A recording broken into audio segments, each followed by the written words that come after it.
Dari tanah beku di utara, dari desa-desa yang dijaga oleh dewa-dewa kuno dan kabut abadi, lahirlah seorang anak yang akan menjadi legenda. Ia adalah putra dari Ragnar Lothbrok, sang penjelajah, sang penakluk, sang mitos, dan Aslaug, seorang permaisuri berdarah dewa. Bjorn Ironside, atau Bjorn si tangan besi, lahir sekitar tahun 794 Masehi. Ia tumbuh dalam bayang-bayang seorang ayah besar, Ragnar, yang kisahnya menghiasi puisi dan saga para skald. Sejak usia dini, Bjorn sudah dilatih dalam seni bertarung, menguasai kapak, pedang, dan strategi. Namun, bukan hanya kekuatan yang membentuknya, tapi juga kehausannya untuk menjelajah dan menaklukkan dunia seperti ayahnya.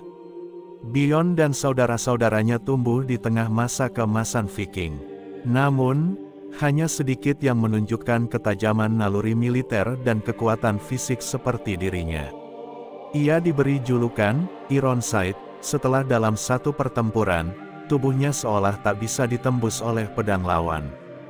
Julukan Ironside bukan sekadar pujian, itu adalah simbol ketakutan. Di Eropa, nama Bjorn Ironside disebut dengan gentar. Namun, perjalanan besar itu belum dimulai. Dan ketika dewasa, Bjorn tak hanya menjadi seorang pejuang.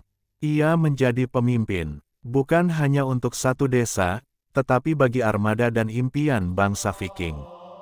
Setelah kematian Ragnar Lothbrok, darah panas para putranya mendidih, menginginkan pembalasan dan kejayaan. Tapi bagi Bjorn Ironside, medan perang sesungguhnya bukan di Inggris. Ia melihat ke arah selatan, ke jantung Mediterania. Sekitar tahun 859 Masehi, Bjorn memimpin ekspedisi besar. Bersama Hastein dan armada berisi lebih dari 60 kapal, mereka menavigasi sungai Sen, menjarah sepanjang jalan, hingga mencapai wilayah Franka dan Hispania. Pelayaran ke Mediterania bukan sekadar penjarahan. Itu adalah demonstrasi logistik, kepemimpinan, dan daya tahan luar biasa. Mereka menyeberangi Selat Gibraltar, menantang ombak, badai, dan pasukan kekhalifahan Umayyah. Di sepanjang pantai Spanyol, armada Viking menyerbu Algeciras dan Nerja. Tapi pertempuran besar terjadi di muara sungai Guadalquivir, dekat Sevilla, di mana mereka menghadapi perlawanan kuat dari pasukan Muslim. Bjorn tidak hanya menunjukkan keberanian, tetapi juga fleksibilitas. Saat armada Viking terdesak, ia mengatur siasat mundur ke Teluk Leon, dan melanjutkan penaklukan ke Italia. Bjorn dan Hastein lalu berlayar ke Italia. Mereka menjarah kota Pisa, lalu bergerak ke kota yang mereka kira adalah Roma, Luna. Dengan siasat cerdik, Hastein berpura-pura sekarat dan meminta dikuburkan dalam gereja utama. Begitu pintu dibuka, Hastein melompat dari peti dan para Viking menyerbu kota. Kota itu dihancurkan. Meski ternyata bukan Roma, serangan itu memperkuat reputasi mereka sebagai penakluk tak terduga. Legenda ini menunjukkan kecerdikan dan keberanian yang luar biasa. Bjorn bukan sekadar panglima, ia adalah pemimpin yang tahu kapan harus menyerang dengan pedang dan kapan dengan tipu daya. Bjorn kembali ke Skandinavia dengan kapal penuh harta, tapi lebih dari itu, ia membawa pulang status sebagai penakluk Mediterania.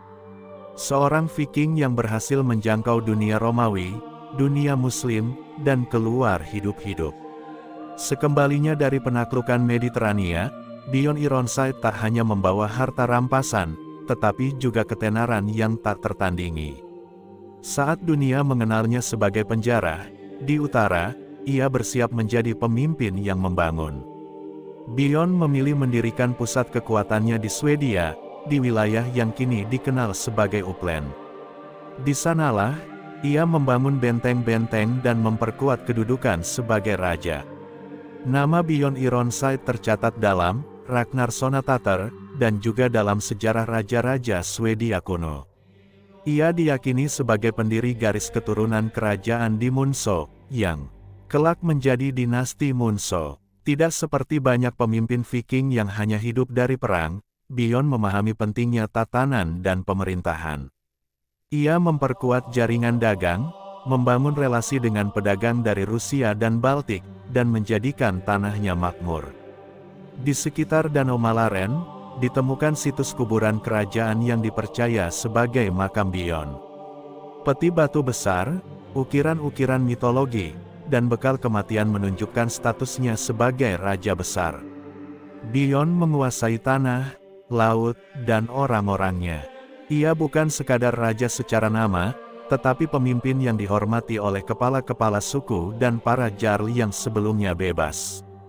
Ia juga memperkenalkan sistem Althing, Dewan Hukum Rakyat, sebagai bentuk awal demokrasi lokal di wilayahnya. Ini memperkuat legitimasinya bukan hanya sebagai penakluk, tapi sebagai raja yang adil. Dalam sejarah Viking, sangat sedikit pemimpin yang mampu menyeimbangkan antara teror dan tatanan. Bjorn Ironside berhasil menciptakan stabilitas politik dalam dunia yang biasa dikuasai oleh kekerasan.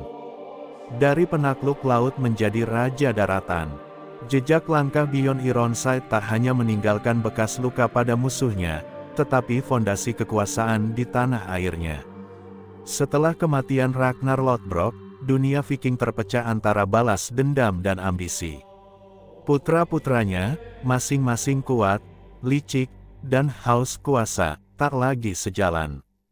Di tengah pusaran itu, berdiri Bjorn Ironside, sang anak sulung, pewaris darah dan tahta. Perselisihan dimulai saat Ivar de Bonelles menuntut kendali penuh atas kekuatan Viking di Inggris, menyebut dirinya dewa perang, dan menolak pendekatan diplomatik atau pembangunan jangka panjang. Bjorn adalah sosok pemimpin yang menyeimbangkan kekerasan dan kebijakan. Tapi Ivar lebih ekstrim, ia memimpin dengan teror. Perselisihan mereka bukan hanya strategi, tapi pertarungan visi masa depan Viking.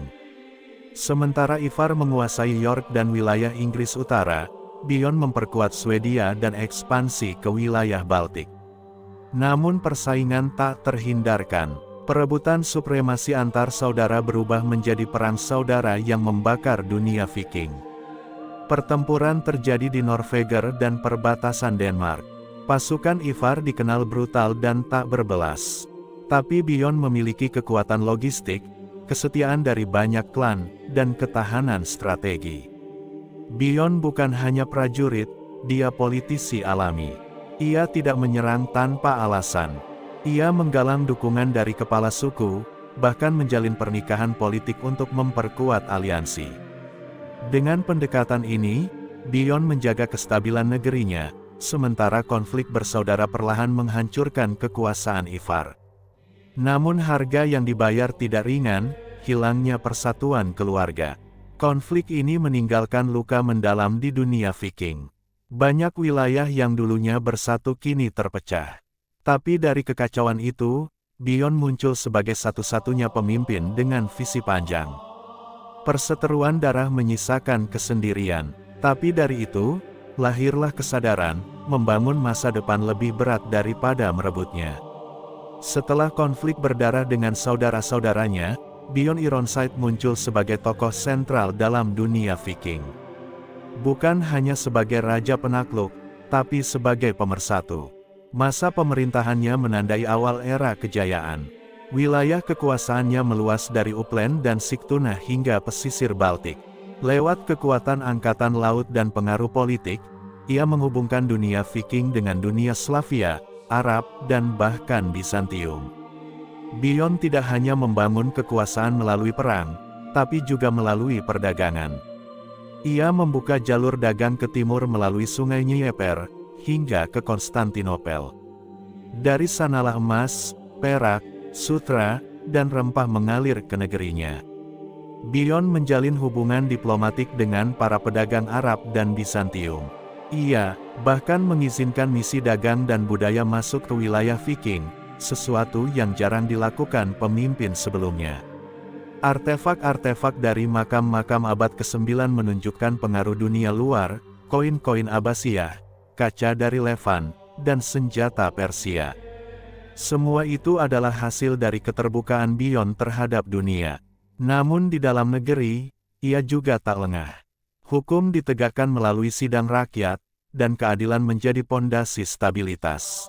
Ia menunjuk Jars terpercaya sebagai penguasa lokal dan penjaga hukum. Salah satu warisan terbesar Bjorn adalah sistem administrasi awal yang kelak menjadi pondasi kerajaan Swedia.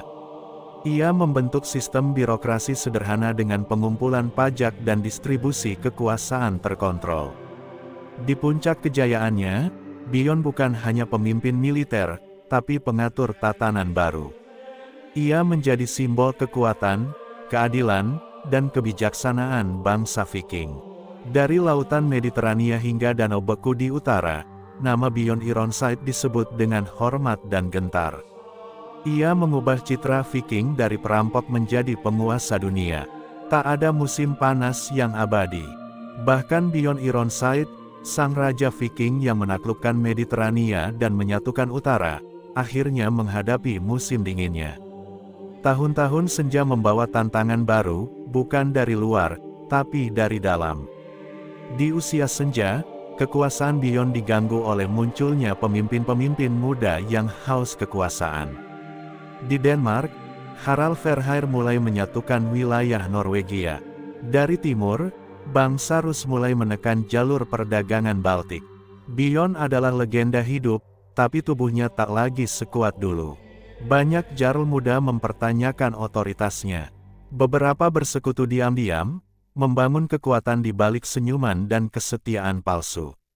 Bjorn menyadari ia tak lagi memimpin dengan pedang, tetapi dengan pengaruh dan kecerdasan. Ia mulai menyiapkan suksesi.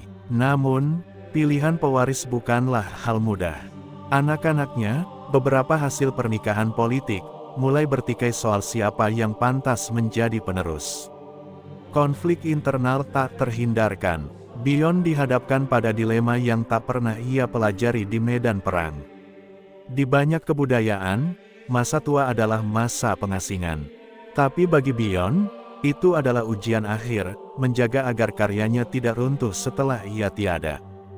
Bjorn menarik diri dari urusan harian, membentuk dewan perwalian, dan mengukir perintah di batu, agar rakyat Viking dipimpin bukan oleh keturunan semata, tapi oleh mereka yang paling layak. Dalam pidato terakhirnya, ia berbicara bukan sebagai raja, tapi sebagai ayah bagi bangsanya. Ia tahu, waktunya hampir tiba. Menurut tradisi, Bjorn tidak mati biasa. Ia diyakini memilih sendiri saat kematiannya, dan dimakamkan dengan upacara agung, di puncak bukit, menghadap laut, tempat di mana semuanya dimulai. Bjorn Ironside mengakhiri hidupnya seperti ia menjalaninya, dengan kehormatan, strategi, dan visi. Dunia kehilangan penakluk besar, namun bangsa Viking mendapat warisan yang tak ternilai. Bjorn Ironside telah tiada, tapi kisahnya tidak berakhir di makam. Seperti kapalnya yang tak tenggelam di badai, warisannya terus mengarungi sejarah. Melalui darah dan pengaruhnya, Bjorn menjadi pendiri dinasti Munso, dinasti kerajaan awal Swedia. Keturunannya kelak mengukir jalur menuju kerajaan modern, menjembatani era Viking dan Eropa Kristen abad pertengahan. Bjorn adalah titik temu antara masa lampau yang liar dan masa depan yang terstruktur. Ia tidak hanya menaklukkan, tapi menyatukan wilayah, ide, dan budaya. Pengaruhnya terasa dalam hukum rakyat, pasar perdagangan yang dibuka ke dunia, dan dalam cara bangsa-bangsa Viking berdiplomasi serta berperang di masa depan. Kisah Bjorn menginspirasi generasi Viking setelahnya, mulai dari ekspedisi ke Islandia, Rusia, bahkan Finland di Amerika Utara.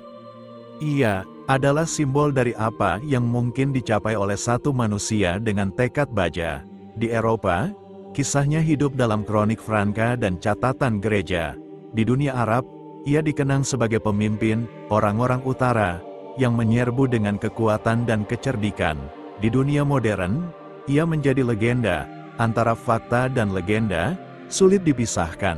Tapi justru di sana letak kekuatan sosok Bjorn Ironside. Ia adalah jembatan antara sejarah dan mitos, antara manusia dan simbol.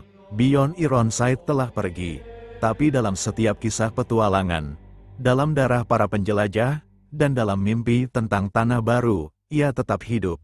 Dari kelahiran dalam bayang-bayang legenda, hingga menjadi raja yang disegani dan dikenang, Bjorn Ironside adalah lebih dari seorang penakluk. Ia adalah arsitek dari dunia yang ia taklukkan. Ia adalah warisan bangsa Viking.